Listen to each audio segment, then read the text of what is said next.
Well, I'm sure there are a lot of questions out there, for all of you, but I'll just try to get the ball rolling and try and ask everybody something. There's a lot of people here to talk to. Bennett, it's a completely fascinating subject, and I wonder if you could tell us what it was that you saw in it, what it was that attracted you to this material. I thought it was funny. Seriously, I mean... there was a lot of laughing in the audience. Somebody gave me an article about the story. I hadn't heard about it when it happened. And the absurdity, the kind of dark comic absurdity of one of the wealthiest men in America bringing a team of wrestlers onto his estate to train, where he would become their coach without knowing anything about wrestling. It was funny, except the outcome was horrible. And it's one of these things, the more you look at it, the more it speaks to you, and all of the themes within it, and these, class, wealth, entitlement, all of these things just getting concentrated into what is essentially a very small story. And compelling. It's one of the saddest comedies I've ever seen, though. I mean, I wouldn't call it a comedy, but it's, it's the kind of thing that's funny until it's not, and then it's not funny at all. Moving on to Steve, I wonder if you could tell us what kind of delving you did into the mind of John Dupont. Can you talk a little bit about what your ideas were about what was going on inside this guy's mind? I think he was a very tortured individual. I think there's a lot of speculation about his mental state, and it's your best estimation as to who someone might have been. There was a lot to be looked at in terms of research material, the books that he had written, and he had a documentary commissioned on himself. And one of the most interesting aspects of that was the raw footage, the things, the parts of himself that he did not want to be seen publicly. That gave me probably more insight than anything as to the type of person that he was, the way he was instructing the crew, the way he was going through his lines in his head, trying to establish an identity for the camera. And so things like that gave me a little more insight as to the type of person he was. How much access did the film have to, I guess, background material? We see a video, obviously you had access to that material. Was it difficult to get that access? Were there any kind of conditions or no-go areas? Many people stepped forward to help us. The person who conducted those interviews and assembled those documentaries, his name is David Doc Bennett, and he's actually in the film. He's the one that's conducting the interviews with Dupont and with Dave, meaning with Mark Ruffalo. That's the actual guy, and he was the person who gave us all of that footage. But I hardly encountered a person who was not generous in sharing whatever it was that they had to an extent. What about the Dupont family? Less so. I ran into someone who introduced themselves to me as a Dupont in the Target store in North Hollywood, California. I was buying, I don't know, a fake plant or something, and he introduced himself and was very pleasant and was curious, but not confrontational in any way. Well, in a way to follow up on what I just said about cooperation with the Dupont family, presumably this is not a film they're dying to see get made. So that must have presented some challenges. No. There's nothing insidious, there's no real attempt to block or stop us. I did encounter a few Duponts who were generous, but at no point did anybody overstep. I think we were very clearly within the boundaries of what we were legally entitled to do, and no. So a question for Mark and for Steve, and I guess also for Channing. My sense watching the film is that Mark has become a kind of is essentially become a father figure. I'm sorry, wait, Mark Ruffalo playing a character called Mark. That's confusing. So you become a kind of a father figure. You clearly represent a kind of a father figure to Dave, and Dupont aspires or has pretensions to being a father figure. So there's this whole kind of issue circulating in the film around fathers and absent fathers, and I'm curious as to what your if this characterization, this dynamic, is kind of an accurate reflection of the facts, or whether it was something that was kind of more of an invention. It's pretty close to factual as we could possibly get, while condensing a little bit bigger story into a 2-hour movie. But the nature of their relationship, I think, is pretty spot on. And they were sort of left to their own devices very, very early on. Not taking anything away from their parents, and I'm sure they did the best that they could, considering who they were and the time period that they lived in. But they really had only each other, and it was very clear. Dave said, or people have said that by 5 years old, Dave was already taking care of Mark. And they were shuffled around a lot. At one point, there's a famous story of them living outside in a garden shed of their mother's home, because it just became intractable to live inside the home with the boyfriend who neither of them got along with, and they were basically all they had to rely upon was each other, and I think just naturally, Dave took that position because there was no one else there to do it ultimately. Did you, between you and Steve, was there an attempt to kind of work up the idea of this kind of rivalry over who was going to be the father in this strange relationship, this strange love triangle, maybe? No, we didn't.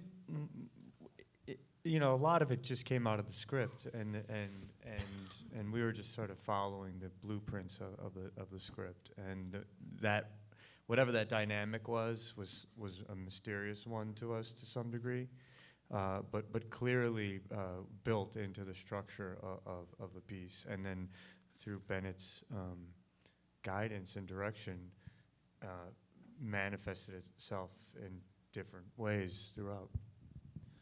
Channing, I'm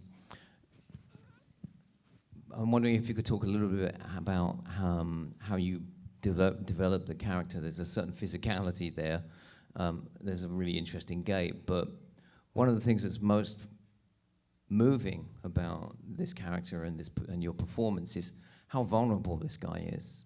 And I think it's the vulnerability that's really the most important aspect of the character. So I wonder if you could talk about how you explored that. It's difficult to talk about Mark Schultz and then talk about my character as well. I've found it very hard to do because one of the first, I guess, nights that we got to spend with Mark Schultz, we all went out to dinner. Bennett and Mark Ruffalo and myself and Mark Schultz. And after the dinner, we were all walking down the street in New York, and then I think I was just, me and Mark Ruffalo started hanging back, and he's like, look at the way just look at the way he walks. It's just such a beautiful indication of just how he goes through the world. And, and I just started studying just everything about his movement. And, I found that was probably the way in for me on Mark. He's such a physical and emotional, tangible sort of person, and I didn't try to get into sort of, I guess, his intellectual side. I really he's such an emotional person. I guess that's really what I keyed into. I tried to. I also wanted to ask you and Sienna and Anthony Michael Hall about the degree to which you had contact with the characters, the real life people who you were playing, and what benefits came from that. I met Nancy, who I play, pretty close to starting shooting. She was actually there on my first day, which was exceptionally intimidating. But she was very generous and very open and very willing to share her feelings about all the characters, and it was just a real pleasure to be able to meet this woman who was so willing to be, to impart this information about, for all of us, I think, for Mark playing Dave and for me, and she's incredibly resilient and strong and fascinating. So it was very fortunate to have that opportunity. Did she have things to share with you, Bennett, that went into the screenplay at any draft stage? Yes, much.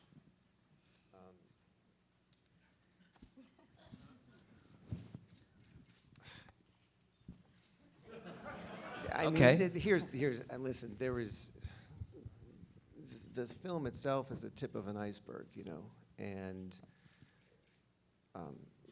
yet we had to sort of, with the actors, construct, the big picture. And so the amount that she, and so many others, but she and her children and Mark Schultz and many of the wrestlers who were down there, and others too, really gave us an education about the full life stories and many things that would not be included narratively in the film, but would inform what was happening. But are there anecdotes that off the top of my head, I couldn't tell you? Anthony, what about, did you ever meet Jack, whoever Jack is? I have to defer to Bennett here and Mr. Futterman, but I believe it was a fictionalized character. I don't know that he was a real guy, but I just enjoyed being a part of this, working with such great talent. And I really, as an actor myself, you kind of approach this very cautiously, and I just wanted to kind of key in on to the tone of what Bennett was creating. So that was, for me, one of the most interesting dynamics. I kind of hung around the camera a lot, and sometimes Bennett had to say, back off a little bit, but I kind of watched what Bennett was doing and the great cinematographer Greg, who worked with us, and I was really studying all these great actors. So I start by listening and kind of just watching, and then Bennett had great notes, and there were a lot of details that he kind of oversaw. And the whole, it's such a team effort, as we all know, to make a film. There's so many people involved, so you sort of plug into the collaborative. And Vanessa, you're only in the film in 3 very brief scenes, but you make a tremendous impression. It's a very haunting presence that you created, and I wonder if. Create it. Well, all right, you channeled it. Thank you, but I didn't create it. What attracted you to being a part of this project? Sorry, what are the chances? What attracted you to being a part of this project?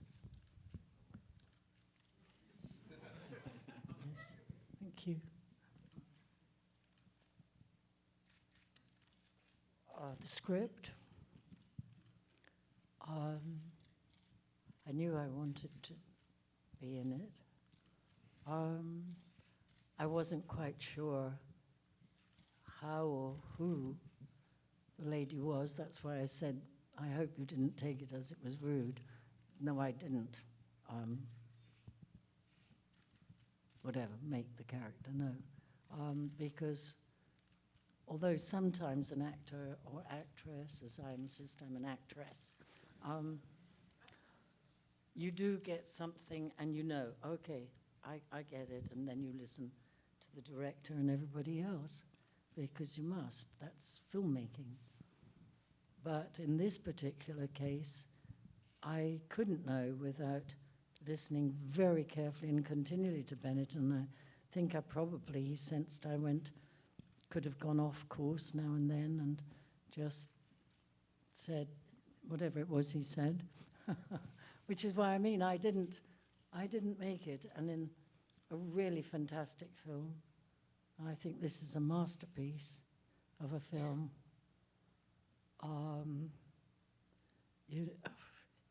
It's the film that makes it, and the director, and who they gather around them. It's much bigger than anybody, but there's only one guiding, along with producers, hopefully. There's only one guiding sort of pilot in the boat, fishing in the darkness. But up came this film. Sorry, what a stupid reply, but there you are.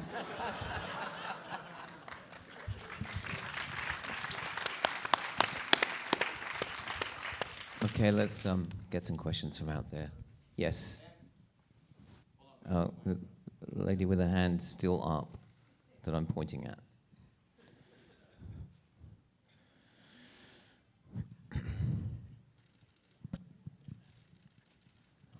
They're much more efficient at this in Canada. Okay, great job.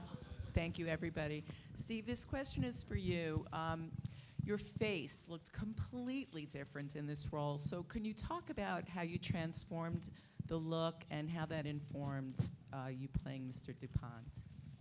Bill Corso was the designer of the makeup, and we spent several months doing camera tests to try to figure out what the right version of the look would be. And Dupont had a very, very specific look to him, and I can't help but think his look had an effect on the people around him, and people responded to him in part because he looked a certain way. So that's why we proceeded to try to emulate his real look.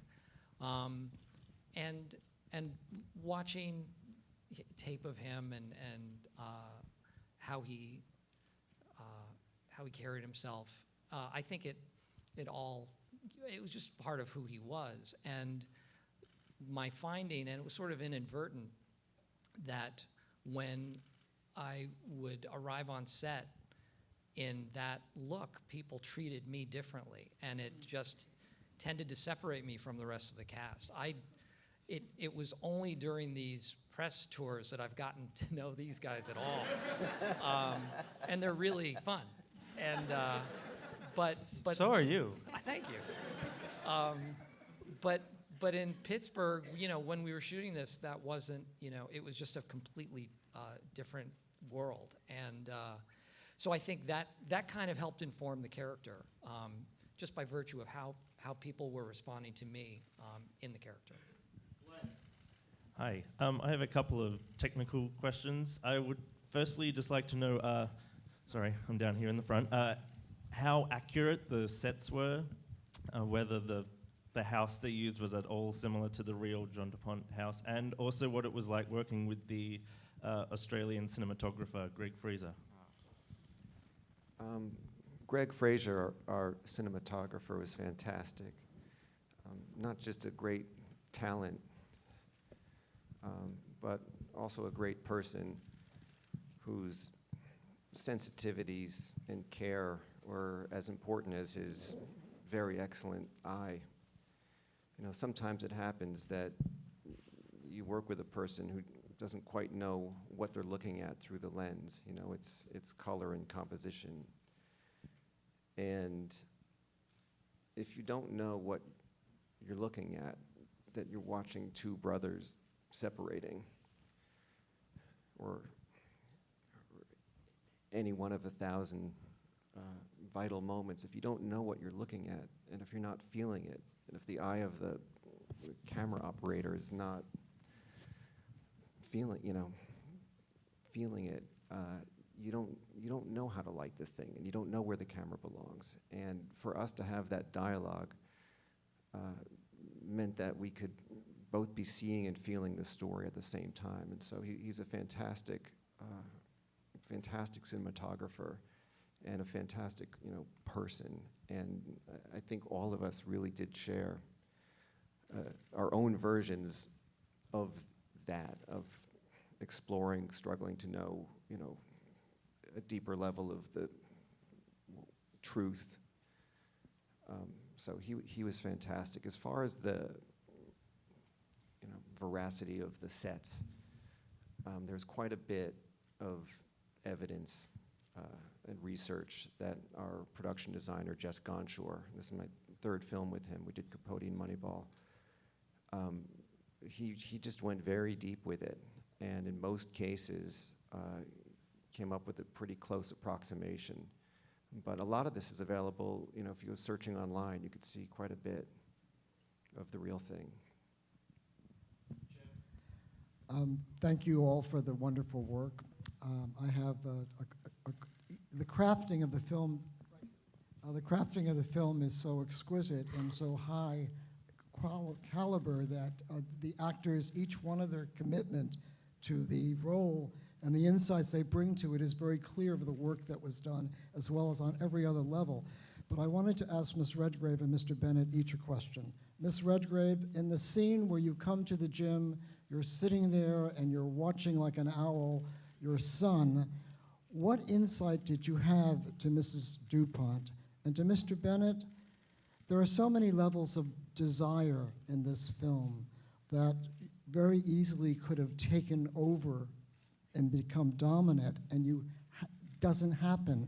I'd like to know how you balanced, both in the script and in the direction, that the play of all the different desires that are going on in this film.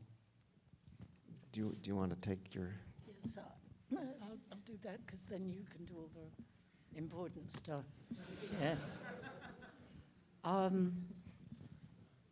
I depended absolutely on Bennett directing me how I should be. And I don't know what was in Bennett's mind, but I know that that's what was required. And I intuited that it must be allowed that anybody watching this whole scene would have their own reaction to what is going on in the mother's mind, and that must not be imposed upon the audience. And I love that kind of work, but that's what I think it was about.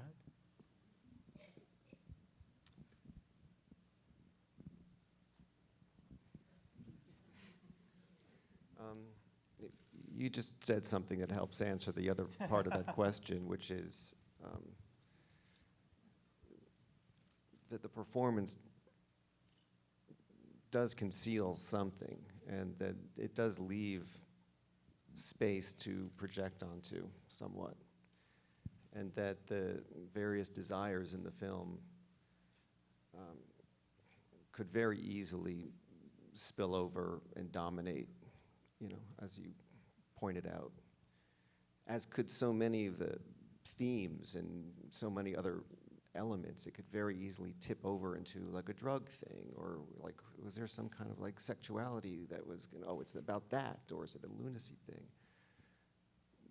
But when these things become too dominant, flagrant, or spectacular, I find that they sort of erase the allegory, and they invite a kind of conclusion to things. And the film very much doesn't want to, wave its finger at the audience and conclude anything, rather to keep staring at these things that tempt us, I think, to react, to conclude, to label and designate and good and evil.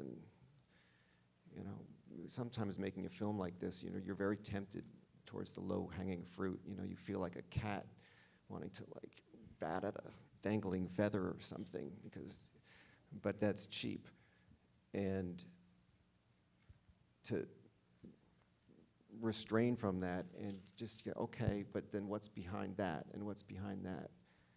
And to allow the space for every character to make the best case for that character, and hopefully witness something behind the dynamic that resulted in this terrible conclusion. We have time for 2 more questions. Did that make any sense? My question's for Steve Carell, right here, front.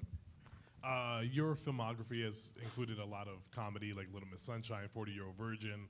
How eager were you to get into something so serious and dark like this, and how did you approach it as you approached your other films in the past? It wasn't part of my master plan. I don't have a master plan. But it sort of fell in my lap. I wasn't lobbying for it. I'd heard of the incident. I'd heard the story when it had happened, but then it went away. And it was presented to me. I was sent the script. I met with Bennett. We discussed it, and it was very intriguing, obviously, and I thought a real challenge. And getting the chance to work with him was a huge draw for me. But it wasn't something that I was jockeying for in any way. And I'm sorry, what was the second part of your question? Sorry. Oh, I'm sorry. And how did you approach doing something dark like this as opposed to, comedy, slapstick stuff? In the same way, really. I mean, in terms of preparing and understanding as much as you can about what you're about to do and the tone of what you're going to do, and then once you get there, kind of letting it go, and not thinking about all the preparation when you're doing it, and just try to make it genuine as best you can. So final question. My question is for Mr. Miller. All your movies are based on true characters. Is there a specific reason for that?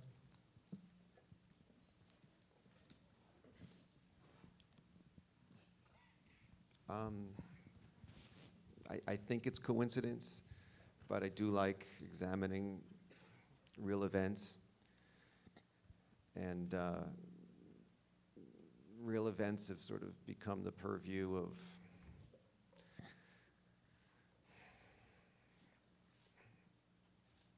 different kind of storytelling and news or infotainment, and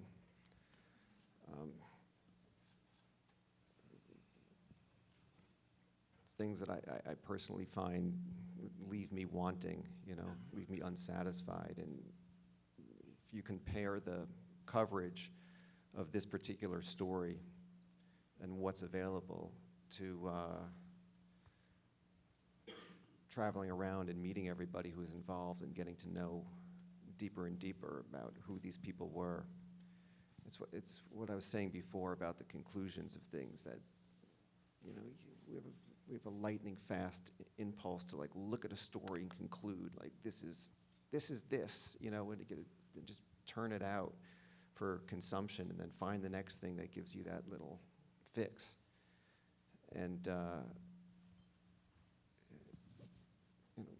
living in a world with so much noise and so many stories and so many things, I do have a tendency to just like want to grab something as it's flying through and just like sit down and like really love it, to really pour a ton of care into something that is otherwise receding into the recesses of memory with, just tiny little bits of evidence that I think are